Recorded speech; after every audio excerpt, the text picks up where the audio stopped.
चलो और बताओ आप लोग। अभी तो हमारी चर्चा है कुछ कारणों से चर्चा अधूरी रह गई, उसके लिए समझ आते हैं।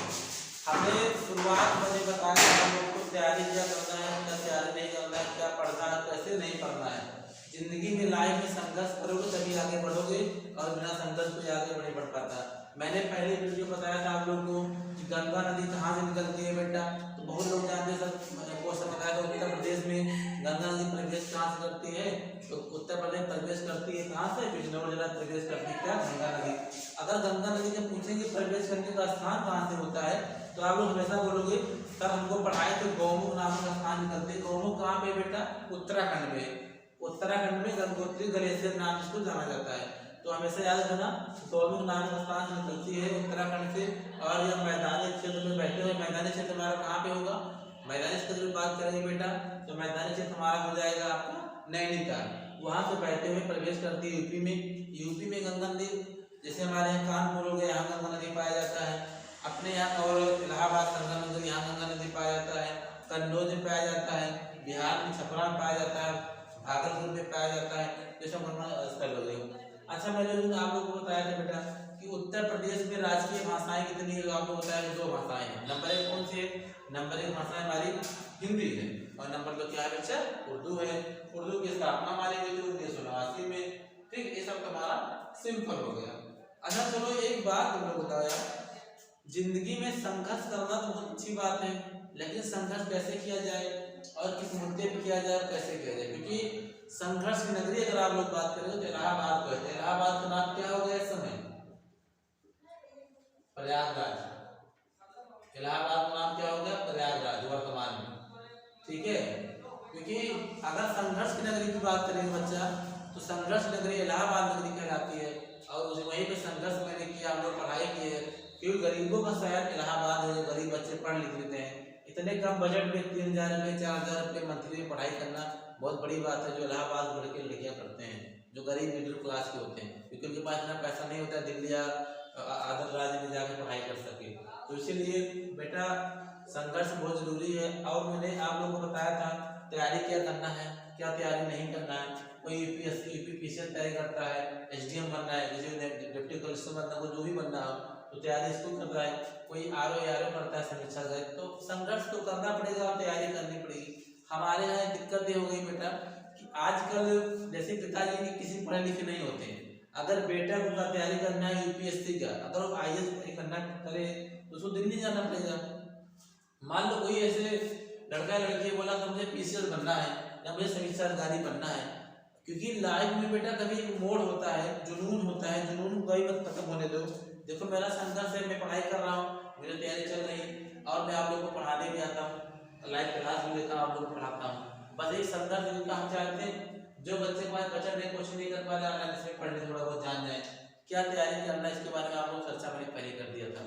और बेटा एक बहुत अच्छी बात आप लोग बताना चाहता हूँ, क्योंकि मैंने संघर्ष किया, मेरे घर वाले संघर्ष किए। मेरे बड़े भाई एयरपोर्ट डायरेक्टर गोरखपुर में हैं, उनके सहयोग से आज कोचिंग कौशल आईएएस स्थापना हुआ था इसका, और कोचिंग चल रही है। आप लोग को बहुत अच्छी बात बता दें कि हमारे ग्राम सभा जितने भी छोटे गरीब जितने बच्चे आते हैं सबको हम लोग फ्री पढ़ाई कराते हैं, पैसा नहीं लेते, जिसकी तैयारी होती है। क्यों होती है, क्योंकि मुझे संघर्ष करना है। अच्छा मान लो बेटा किसी के पिताजी 2000 3000 रुपये महीने कमाते हैं, 1000 रुपये 2000 रुपये 5000 रुपये बच्चों पढ़ा ही नहीं पाएंगे, तो इससे हमारे यहाँ फ्री पढ़ते हैं बच्चे, हम लोग उनको पढ़ाते हैं, आगे से करवा रहे हैं, पढ़ा रहे हैं। तो हमारा एक नियम है, एक शिक्षा लाना और शिक्षित करना बहुत बड़ी काम है। अगर किसी को कुछ भी ना कर सके तो आप शिक्षा प्रदान कर दो, सबसे बड़ी बात क्या होती है, शिक्षा को प्रदान करना। ठीक है। अच्छा हमने बहुत से लाइव देखे हैं, हमने भी संघर्ष किया है, इलाहाबाद पढ़ते हैं, अभी पढ़ भी रहे हैं। इलाहाबाद विश्वविद्यालय से मैंने बीए किया है, मैंने वहाँ से एमए किया है, तो मुझे पता है संघर्ष क्या होता है और पढ़ाई कैसे होती है। ठीक है बेटा, तो आज हम लोग चर्चा करे थे, हम लोग संविधान के बारे में आप लोग बताए थे, संविधान में कितने भाग थे, तो 22 भाग थे, अनुच्छेद 395 थे। ठीक है, अनुसूचियां हमारी 12 थी। ठीक है, भाषाएं हमारी कितनी थी, 22 है। भाषाएं 22 क्यों बेटा, क्योंकि 22 भाषाएं बनने का बड़ा कारण है ना, क्योंकि जब भाषाएं बनेगी तभी, क्योंकि हमारा भारत अनेक भाषाओं से मिलकर बना है। क्योंकि एक भाषा पूरे भारत में बोल नहीं पाएंगे, कोई भोजपुरी बोलता है, कोई तमिल बोलता है, कोई बंगाली बोलता है, कोई उड़िया बोलता है। जो प्रमाणित भाषाएं हमारे कितनी बेटा 22 भाषाएं हैं। तो संघर्ष करना है और पढ़ना है, तभी तो आप लोग आगे बढ़ेंगे। और हमने आप लोगों को चर्चा किया था कि हमको तैयारी क्या करनी है, हाई स्कूल के बाद कौन सी वैकेंसियां आती है, फॉर्म डाल सकते हैं, इंटर के बाद कौन सी वैकेंसी आती है, इस मुद्दे पे आप लोगों को मैंने चर्चा किया था, तो बताया था।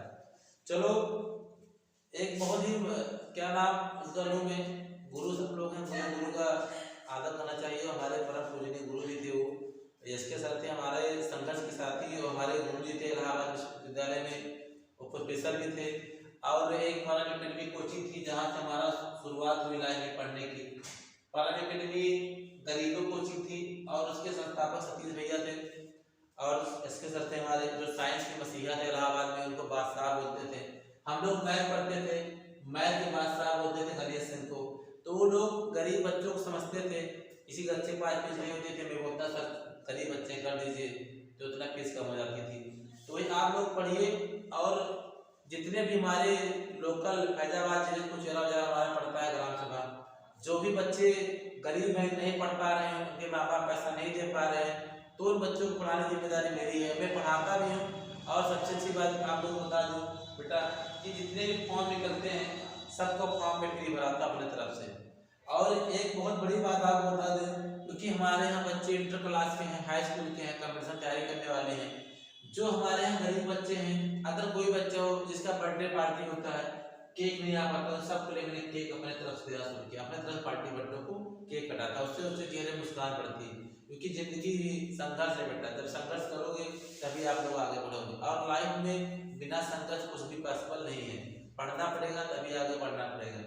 तो आप लोग को मैं आज से ये बता रहा हूँ मुझे क्या पढ़ना है बेटा। आप लोग ये भी जान लो कि लाइफ में क्या पढ़ना है हमको और क्या नहीं पढ़ना है और कितना पढ़ना है। ये नहीं कि हमको हजारों पढ़ना है, क्योंकि लाइफ में ना सबसे बड़ा इम्पोर्टेंट माँ बाप होता है। प्यार होता है ना, लोग कहते हैं मुझे प्यार हो गया है, यार प्यार किससे करोगे? माँ बाप से करोगे।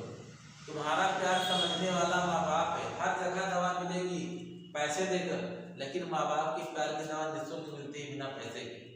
तो आप लोग संघर्ष करो और सहायता करो। माँ बाप जो भी कहेंगे वो आगे सत्य होता है। भगवान ने क्या बोला कि मैं सभी के पास तो रह नहीं सकता, लेकिन सबको मैं भगवान को मैं दे नहीं सकता, लेकिन सबको एक घर में भगवान दे रहा हूँ। तो भगवान तुम्हारे कौन है? भगवान तुम्हारे कौन है? माता पिता। ठीक है बेटा, माता पिता और बड़ा भाई। बड़ा भाई भी भगवान के समान होता है, क्योंकि कितने के बाद बड़ा भाई को हक होता है पिता सम्मान करने का, पिता जैसे रखने का। तो आप लोग उनका सम्मान करिए और उनके कहने अनुसार चलिए, ठीक है। और कल चर्चा करेंगे आप लोग कुछ प्रमुख मुद्दे पे जो आपको पढ़ाएंगे। कल हमारी चलेंगी अनुसूचियाँ जो आपको पढ़ाएंगे, आज जान लीजिए। और उसके बाद मैंने प्रमुख अनुसूचियाँ 12 लिखवाऊंगा मैं।